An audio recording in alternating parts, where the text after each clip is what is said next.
Hi everyone, my name is Jess and welcome to my channel, Jess in Romancelandia, where I talk about romance books and happily ever afters and how they are one day going to topple the patriarchy. Today is the day before Valentine's Day, Valentine's Eve if you will. I don't actually know if this video is going to go up on Valentine's Day because admittedly my filming and editing schedule is not something I have got perfectly planned at the moment, but just know that when I'm filming this it is that kind of February time where every article coming out is about Valentine's Day and gifts that you can send in the post and how to do Galentine's Day or Valentine's Day over Zoom, and it's got me thinking a lot about romance and love and all of those things being in the books that I read as well. If you were to ask me, and admittedly I don't know why you would, but if you were to ask me what romance subgenre I think is the most reminiscent of Valentine's Day, I would definitely say the rom-com, the romantic comedy, the Hugh Grant of romance novels.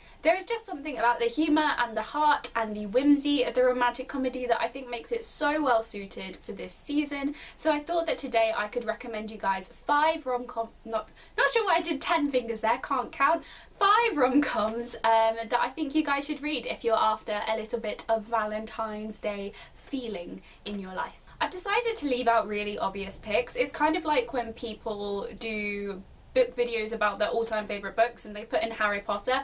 Totally valid, but it's kind of almost an obvious one to put in, especially if you're around my age. And I find that when people recommend romance novels, The Kiss Quotient and The Hating Game are 2 that always crop up. Don't get me wrong, I would wholly recommend both of these novels and I think they're wonderful, but I really wanted to use this 5 recommendations video to showcase books that I think not as many people know about. So that is what I'm going to be doing here. So the first book I have to mention is by a British author, and quite a few of the books on this list are by British authors, not because I think British authors do romantic comedy any better than any author of any other nationality, but because for me when I think of a rom-com I think of Bridget Jones, which is so quintessentially British, and I think I find seeing like that kind of humour, that kind of tone represented in rom-coms super comforting, because it's just so reminiscent of the sort of Richard Curtis films and rom-coms that I grew up with and I grew up loving. So yes, the first book is by Talia Hibbert and it is Get a Life, Chloe Brown. This book follows the wonderfully prickly, dry-humoured, clever woman and web designer Chloe Brown, who suffers from chronic pain and has done so since a very serious bout of pneumonia a few years prior. One day when Chloe is crossing the street, she has a near-death experience and it makes her start to think about all of the things that she has not done with her life, that she either feels like she should be doing or that she would like to do. So she creates a list with several items, kind of like a bucket list, on how to get a life, and she recruits the superintendent of her building, Redford Morgan, to help her fill out every item on this list. There are so many things that I loved about this book. First of all, the humour was on point. The banter between Chloe and Redford, or Red as he is known, was so wonderful and clever and well written and subtly done as well. Like, there were times when I found myself kind of laughing or being shocked into laughter along with the characters. I also loved how utterly authentic and empathetic both characters were. So on the one hand you have Chloe, who, like I say, has suffered from chronic pain, and the author Talia Hibbert also suffers from chronic pain issues, and she's spoken very openly about that, and so getting to see that reflected in Chloe is something that I don't often see in romance novels or romance characters, and I found it super enlightening. And then with Redford, I absolutely loved what she did with his character, because she takes a character who so many people would stereotype at first glance, this huge tattooed superintendent guy, and she gives us such a heartbreaking backstory for him. We find out that he's been in an abusive relationship, we find out that he has very serious self-esteem issues, we find out that he is an artist but he doesn't like to share that art with people anymore, and it's just such a pitch perfect and cleverly done reflection on masculinity and toxic masculinity, and how abusive relationships are so often gendered so that men who are in them often don't even realise that they're being abused. And it was just amazing how Talia Hibbert managed to tackle both of these really sensitive stories for both characters, yet still have that occur within a book that was so funny and so full of life and so heartfelt. I would just highly recommend this book. Like I said, it is my first 5-star read of 2021, and I'm sure that if I get to any other Talia Hibbert books this year, they will be right up there too. So the next book I have to recommend to you is Best Man by Lily Morton.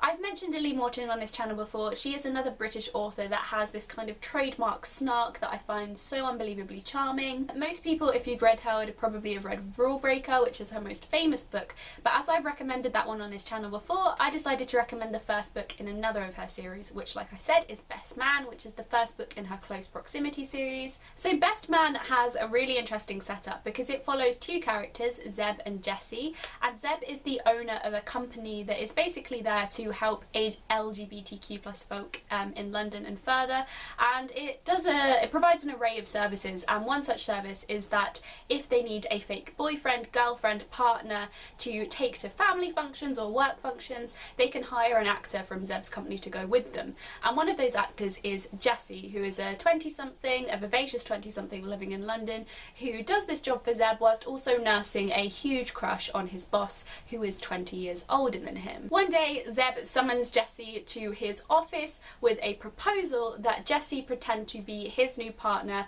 while Zeb goes to attend the wedding of his ex-boyfriend, at which he is also to be best man. I love this book. I am quite fussy with my age gap romances. Sometimes I feel like it can be kind of dismissed as like a kink and not really explored, but I think that Lily Morton does a really good job of examining that dynamic between these two characters, especially because it occurs within a workplace.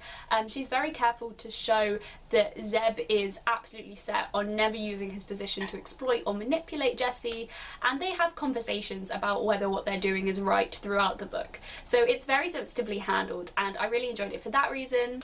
It's also absolutely hilarious. The dialogue in all Lily Morton books is absolutely on point and just so funny and charming, and I cannot get through one of her books without having a permanent smile on my face. So yep, I would recommend absolutely anything by Lily Morton, but if you have already read her Mixed Messages series and are wondering where to go next, you can't go wrong with Best Man.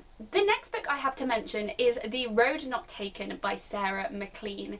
Now this is definitely a rogue choice because technically it's a historical romance, but this book really stands out to me when looking at Sarah MacLean's bibliography and when looking at my historical romance bookshelf, because it feels like a rom-com but in a historical setting. It follows Sophie, who is the youngest of a bunch of sisters that are famed for their supposed scandalousness throughout London. Sophie is the youngest and perhaps least infamous of all of her sisters, but this changes when she stows away on a man's carriage after a scandal involving her sister and her sister's husband at a garden party. This book is basically a screwball, buddy comedy, romantic comedy fusion, but in a historical setting, and that combination of tones and plots is so much fun to read. I absolutely loved it. This feels really unique for Sarah MacLean, despite having her trademark kind of like pacing and romantic tension there at the same time. I'm not usually a massive fan of like road trip books, even road trip romantic comedies. I feel like sometimes it can put the focus onto the setting rather than the characters, but that is not so here. Sarah MacLean manages to really evoke their journey whilst also really focusing in on the tension and developments between the two main characters, and it is just a joy to read. It's one of those books that you can't help but fly through in one sitting, laughing the whole time, and so I would highly recommend it. The next book I have to recommend is Boyfriend Material by Alexis Hall. I absolutely love this book. It just missed out on being on my favourite reads of 2020 last year, so I'm super excited to be able to talk about it now. So this book follows Luke, who is the son of a former rock star and said rock star's former girlfriend. So he's always kind of grown up in the shadow of his father, despite not having a very close relationship with the man at all. It always feels as though Luke's father is just using his relationship with the son to kind of exploit it for clout or to develop a sort of media personality. And so Luke is very frustrated when this spotlight on him means that there start to be rumours in the tabloid about his life, about various scandals. So he decides that the best thing for him to do is to find a boyfriend who is basically the opposite of all of that lavishness and scandal, to find the most straight-laced guy he can so that the tabloids eventually leave him alone. And this man in question is Oliver, who is an ethics-obsessed lawyer whom Luke has encountered before, and they always end up having very awkward, very strained interactions with each other. And Luke basically approaches Oliver and says, "Can you pretend to be my boyfriend, please and thank you? please. And the rest of the novel is basically them negotiating this sometimes fake relationship whilst also developing very real feelings for each other, a la your classic fake dating plot. This book was so funny and genuinely had me laughing out loud at so many points. Alexis Hall's humour, that's really hard to say, there are so many S's, wasn't really sure where to put the apostrophes, but Hall's humour is so dry and quick-witted and funny that sometimes I would have to reread a page twice just because there had been so many subtle digs and jokes and remarks and observations on that one page. I think it's really telling that my only real complaint about this book is that I wish it had been longer. I just wanted to read so much more about Luke and Oliver and the extended cast of super quirky, super distinctive side characters, and yeah, I absolutely loved this book and would highly recommend it if you want something that feels like a fresh and fun twist on the classic fake dating trope. And the final book I have to recommend is by a very beloved rom-com author, and that is Beard Science by Penny Reid, which is book 3 in her Winston Brothers series. This book is by far my favourite of the 3 or 4 that I've read though, because it follows my favourite brother, which is Cletus Winston, which I know is a ridiculous name. It's Cletus.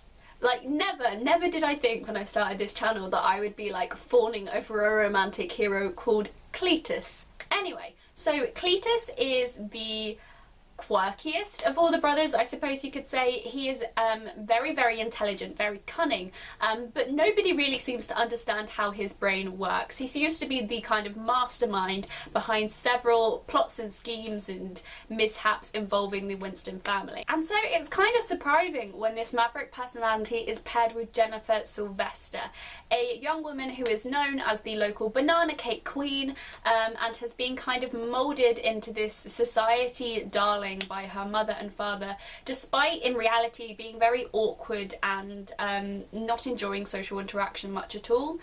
So you have this really lovely combination of someone that doesn't really care what anyone thinks of them, and somebody that has been taught her whole life to kind of engineer her personality and herself towards what others should be thinking of them. So it's a really interesting combination, and honestly one of my favourite parts about this book isn't really even to do with the romance at all. It's to do with watching Jennifer come into her own, and yes, she's definitely helped along the way by Cletus, but ultimately it's a journey that she goes through herself, and watching that kind of self-development, self-actualization is so rewarding, especially as she's someone that has definitely been overshadowed by very dominant personalities into her life in her life up to that point. This book definitely has Penny Reid's small town quirk to it. It definitely has some larger action at play to do with the overarching plot strings in the background, but ultimately when it comes down to Cletus and Jennifer, their romance is a rom-com through and through, a opposites attract delight that I flew through again in 1 or 2 sittings and would highly recommend to anyone to pick up this Valentine's Day. Okay, so there we have it. Those are 5 rom-coms that I would highly recommend to you guys. As always, if you guys have any recommendations for me, any rom-coms that you think would brighten up my life a little bit, whether that's in book or film or television form, I would love to know, so please do leave a comment below. But until then, thank you guys so much for watching, and goodbye!